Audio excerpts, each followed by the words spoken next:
Hi everyone. So today is the second video on remote photogeology, remote sensing and GIS. So today we will discuss aerial photography and aerial photographs. So we have already discussed in the first video that in photogeology we acquire aerial photographs of the earth with the help of sophisticated aerial cameras. So aerial cameras are mounted on the aircraft and a series of photographs are taken in a strip along the line of flight. तो aerial camera से हम photograph लेते हैं earth surface का, और वो जो aerial जो कैमरा है ये एयरक्राफ्ट या एरोप्लेन पे माउंट किया हुआ होता है और पहले से एक फ्लाइट प्लानिंग की जाती है। जैसे ये फ्लाइट लाइन है, सो कितना लंबा फ्लाइट लाइन होगा, what will be the distance between two flight lines, ये सब पहले से तय किया जाता है डिपेंडिंग अपॉन आवर रिक्वायरमेंट। तो ये जो एरियल फोटोग्राफी है उसके लिए there is a fixed aerial flight planning.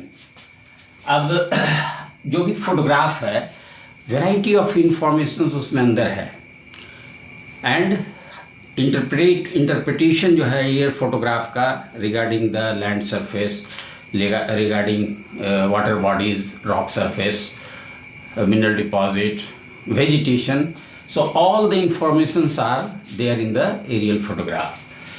तो ये जो एरियल फोटोग्राफ है, हर एरियल फोटोग्राफ में 2 नंबर होता है ना।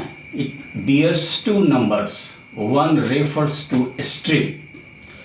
ये जैसा स्ट्रिप है ये, तो ये कौन सा, ये फर्स्ट स्ट्रिप हुआ, ये second strip, this is third, fourth, like that. तो जो पहला नंबर है वो स्ट्रिप नंबर है और दूसरा इंडिविजुअल फोटोग्राफ का नंबर है। तो हर एरियल फोटोग्राफ में 2 नंबर होता है, एक strip number and second is individual photograph का जो नंबर है। सेकेंडली जो सीरीज ऑफ फोटोग्राफ्स लेते हैं हम लोग, उसमें 2 फोटोग्राफ जो कॉन्सिक्यूटिव फोटोग्राफ्स है, so there must be some overlapping area. So you see if this is the flight line and this is the aircraft, so here at A and B 2 exposures have been taken. ये 2 photographs लिए गए हैं and we can see ये जो area है ये है overlap area है and this is called end lap. So this is first photograph and this is second photograph and these are the overlap area. तो दोनों ही फोटोग्राफ में कुछ पार्ट कॉमन होता है और ये अगर फ्लाइट लाइन के अलोंग जो ओवरलैप है that is called end lap, और normally 60% overlap is considered suitable. दूसरा लैप होता है, जैसे अब यहाँ से ये ऐसे टर्न करेगा एयरक्राफ्ट, तो इसके बीच में जो ओवरलैप है that is called side lap. तो 2 फोटोग्राफ के बीच साइड लैप भी होगा and side lap generally 30% side lap हम लोग रखते हैं। अब हम लोग आ जाएं कि कितने तरह के एरियल कैमरास होते हैं। तो एरियल कैमरा जनरली 4 तरह का होता है। One is called single lens camera, second is called multi lens camera, third one is strip camera and fourth one is panoramic camera. तो सिंगल लेंस कैमरा ये सबसे कॉमन टाइप का camera है and this is very simple in construction and free from almost all optical defects, और इसमें single chamber होता है as the name implies single lens. तो लेंस का एक असेंबली जरूर होता है but the chamber is single one chamber. तो this is single lens camera. Single lens camera का यूज़ हम लोग वर्टिकल फोटोग्राफ्स लेने में करते हैं और vertical photograph is use for preparation of topographic map and other studies also. तो ये सिंगल लेंस कैमरा हो गया।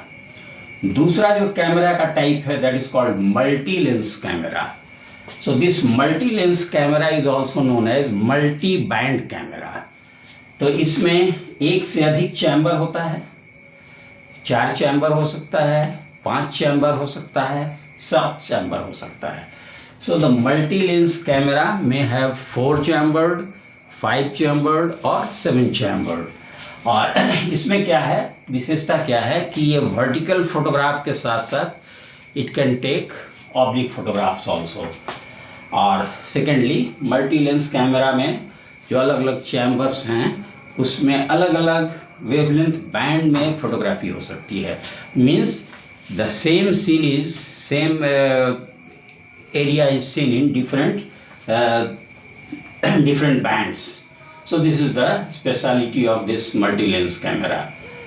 Third one is known as strip camera. तो स्ट्रिप कैमरा में क्या होता है कि इसमें जो लेंस ओपनिंग है it is in the form of a slit.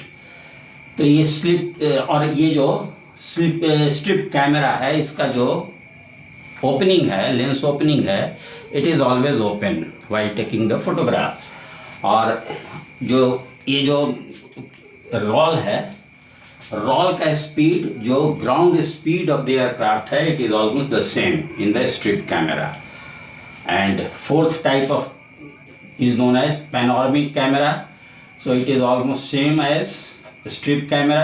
फर्क इतना ही है कि इसमें जो है एक ये जो फोटोग्राफिक फिल्म है it is wrapped on the cylindrical component. So this is panoramic camera. तो ये बहुत हाई स्पीड होता है एंड जनरली मिलिट्री रिकॉनासेंस में इसको यूज़ किया जाता है। So these are 4 types of aerial cameras. Now come to aerial photographs. तो aerial photograph और map में there is slight difference. Aerial photos ये central projection या perspective projection है. So projection wise map and photographs are different. तो aerial photos are central projection और perspective projection. Whereas maps are orthogonal projection. तो क्या है central projection, क्या है orthogonal projection, क्या है?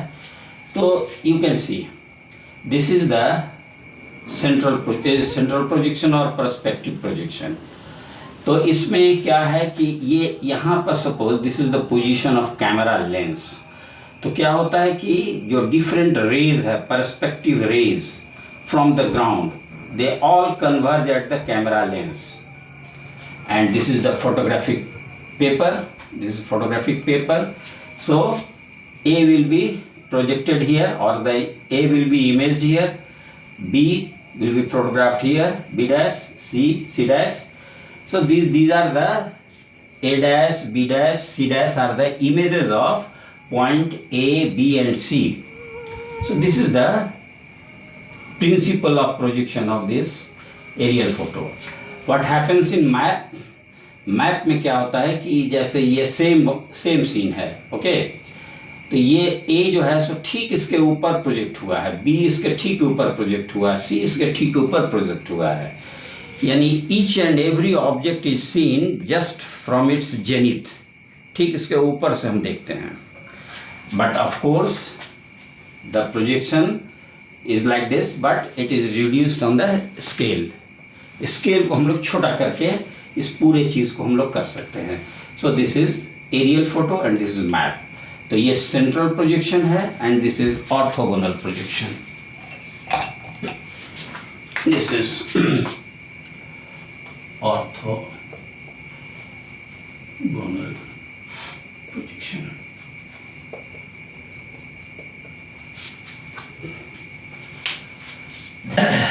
Now come to types of aerial photos. तो जो डिफरेंट टाइप्स फोटो के हैं वो कई बेसिस पर हो सकते हैं। जैसे पहला बेसिस हो सकता है based on orientation of the camera axis, यानी कैमरे का एक्सिस का ओरिएंटेशन क्या है। अगर ये सपोज वर्टिकल है, it may be vertical, it may be inclined like this, highly inclined, और it may be slightly inclined. So depending upon the orientation of the camera axis, 3 types of photographs may be there: vertical photo, high oblique photo and low oblique photo. Vertical photo में क्या होता है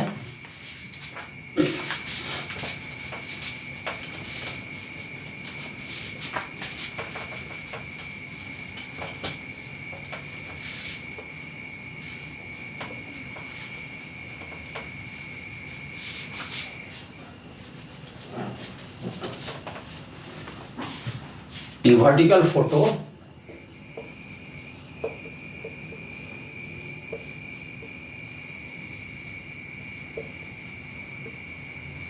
the camera axis is kept almost vertical. Camera axis is kept almost vertical. But it is very difficult to make the camera axis vertical because the aircraft is facing so many pressure, air pressure. So due to air pressure, there may be slight deviation in the axis of the camera.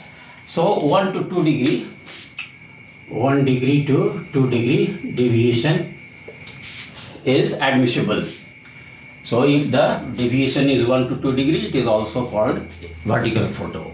So this vertical photo is very suitable for making topographic map, useful for making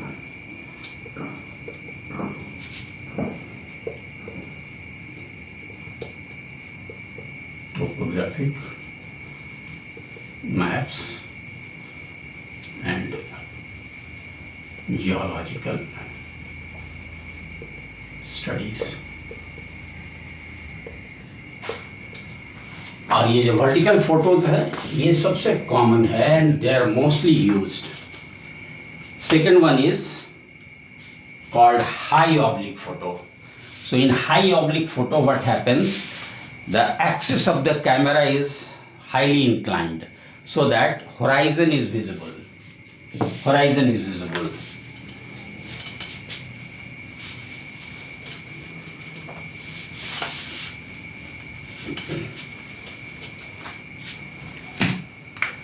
High oblique.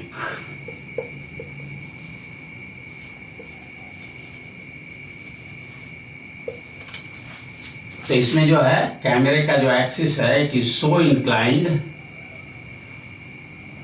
That horizon is visible.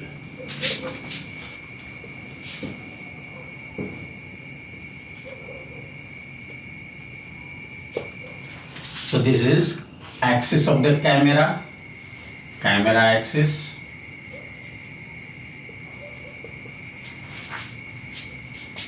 तो इसमें क्या होगा, horizon visible होता है.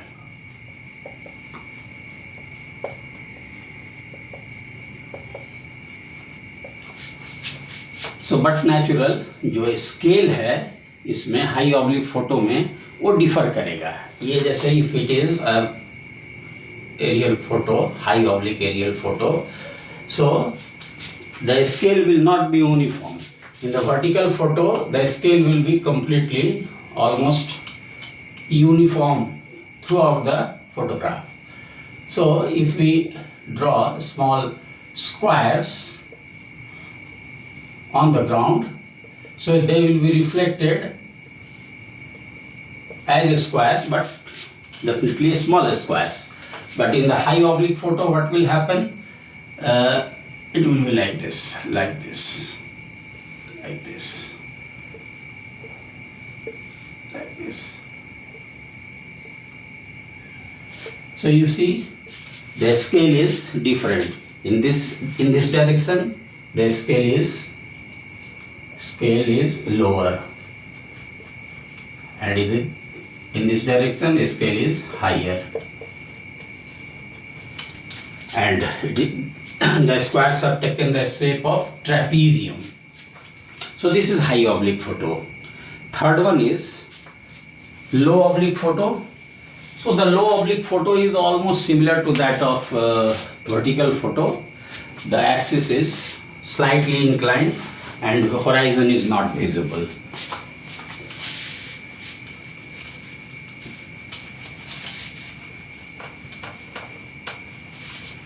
Low oblique,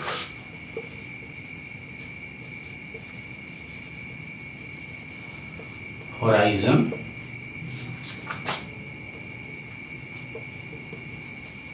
not visible.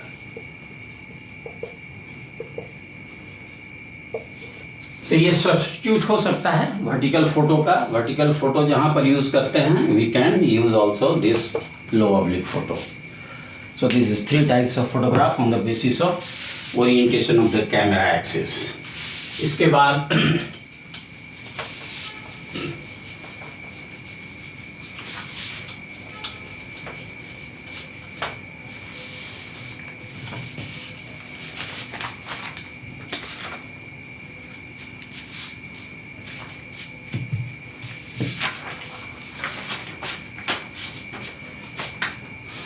दूसरा हो सकता है based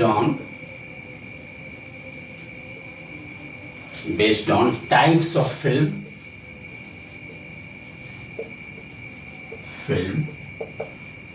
used. तो इस आधार पर black and white panchromatic, first one is black and white panchromatic.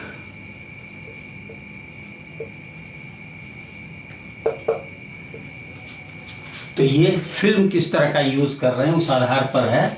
तो पहला जो है ब्लैक एंड व्हाइट पैनक्रोमेटिक. तो ये जो है इसका जो स्पेक्ट्रल सेंसिटिविटी है ये ultraviolet UV that means 0.3 to 0.4 micrometre. ये एक रेंज है ब्लैक एंड व्हाइट पैनक्रोमेटिक का. और दूसरा है visible. This is 0.4 to 0.7 micrometer. So this is black and white panchromatic and all the reflections are in the black and white. So it is called black and white panchromatic. Second one is black and white infrared. Black and white infrared. तो black and white infrared में ये range तो है ही है, यानी UV और visible ये तो है ही है. यूवी प्लस विजिबल प्लस इसमें जो है reflected IR means black and white infrared का जो स्पेक्ट्रल सेंसिटिविटी है it is in UV range, visible range as well as reflected IR range. So this is second type of aerial photo. Third one is coloured photo. तो coloured photo में जो visible range है,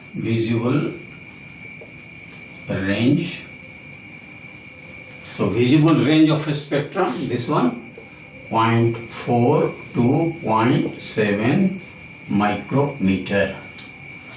और जो natural colour है, जो all the reflections are in natural colors. तो इसका यूज हम लोग मिनरल एक्सप्लोरेशन,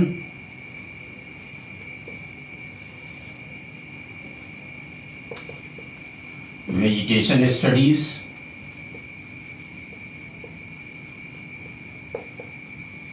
वाटर बॉडीज,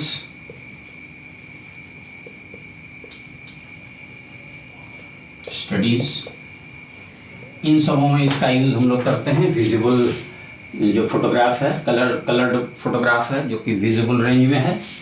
और lastly colour IR.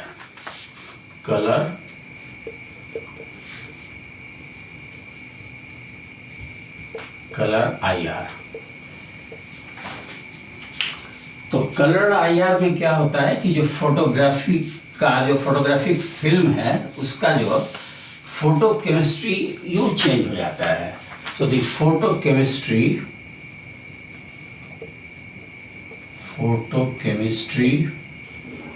Of the film layers are changed.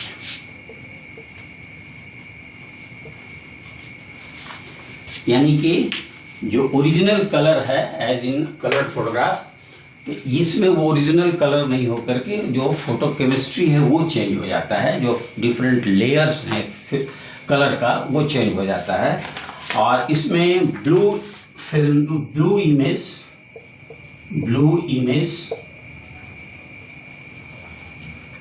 Image जो है वैसे ऑब्जेक्ट्स का ब्लू इमेज आएगा which reflects green light, objects reflecting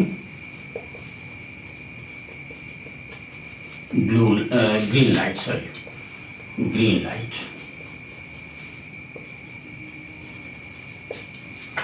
तो कलर आईआर में जो भी ऑब्जेक्ट ग्रीन लाइट को रिफ्लेक्ट कर रहा है they are imaged as a blue image. दूसरा जो हो सकता है वो है ग्रीन इमेज।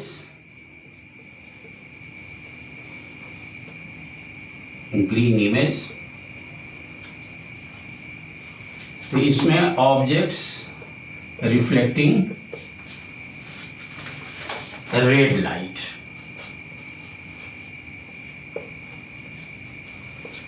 तो वैसे ऑब्जेक्ट्स जो रेड लाइट को रिफ्लेक्ट करता है वो कलर आईआर में ग्रीन इमेज शो करेगा, उसका कलर कैसा होगा, ग्रीन होगा। और रेड इमेज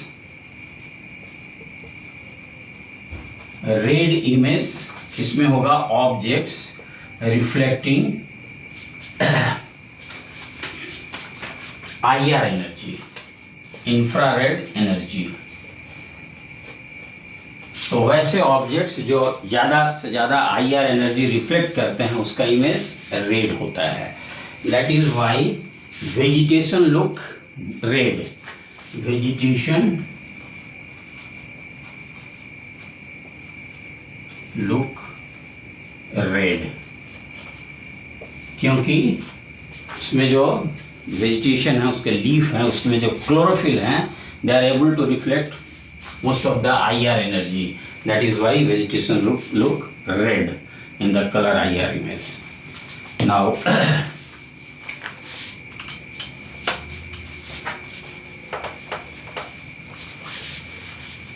तीसरा कैटेगरी जो हो सकता है depending upon this one, third one, based on angular coverage of the camera lens. तो कैमरा लेंस का क्या एंगुलर कवरेज है, कितना वो कवर कर सकता है, depending upon that 4 types of aerial photo में भी there. Normal angle, sorry normal angle, narrow angle, sorry, this is narrow angle,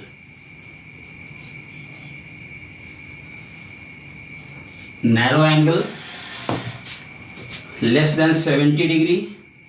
अगर 70 डिग्री से कम अगर है तो उस तरह का फोटोग्राफ को हम कहेंगे नैरो एंगल। अगर एंगुलर कवरेज जो है कैमरा लेंस का अगर अप टू 75 है तो ये कहलाएगा नॉर्मल एंगल। अगर 75 और 100 के बीच में है, between 75 and 100 degree, then it is called wide angle. और फोर्थ जो हो सकता है वो है super wide angle, greater than 100 degree. तो ये 4 तरह के फोटोग्राफ्स हो सकते हैं depending upon the angular coverage of the camera lens.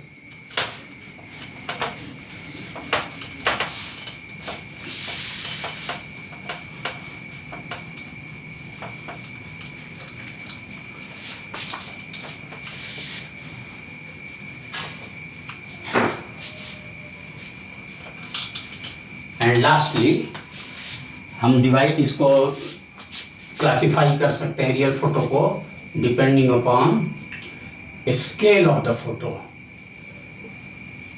Scale of the photograph.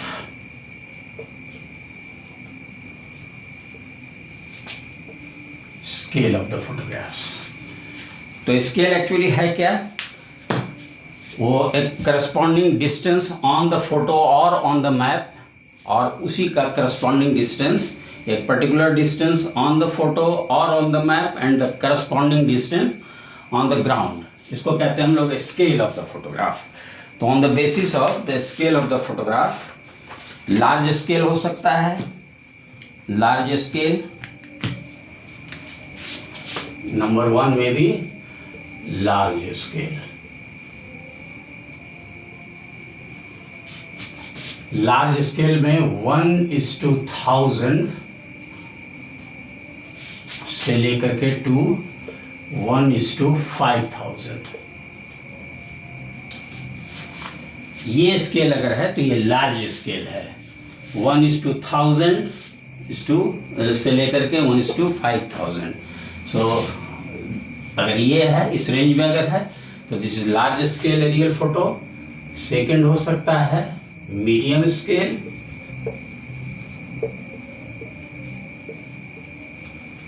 Medium scale 1:5000 to 1:30,000, 1:30,000। ये रेशियो जैसे जैसे बढ़ता है इसका मतलब स्केल उसका रिड्यूस हो रहा है। लार्ज स्केल इज 1:1000 से लेकर के 1:5000, मीडियम स्केल 5000, 30,000।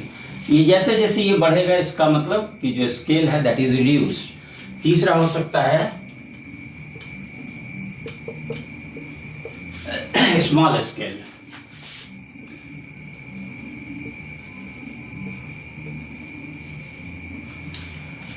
तो स्मॉल स्केल में 1:60,000, 1:60,000 और लेस।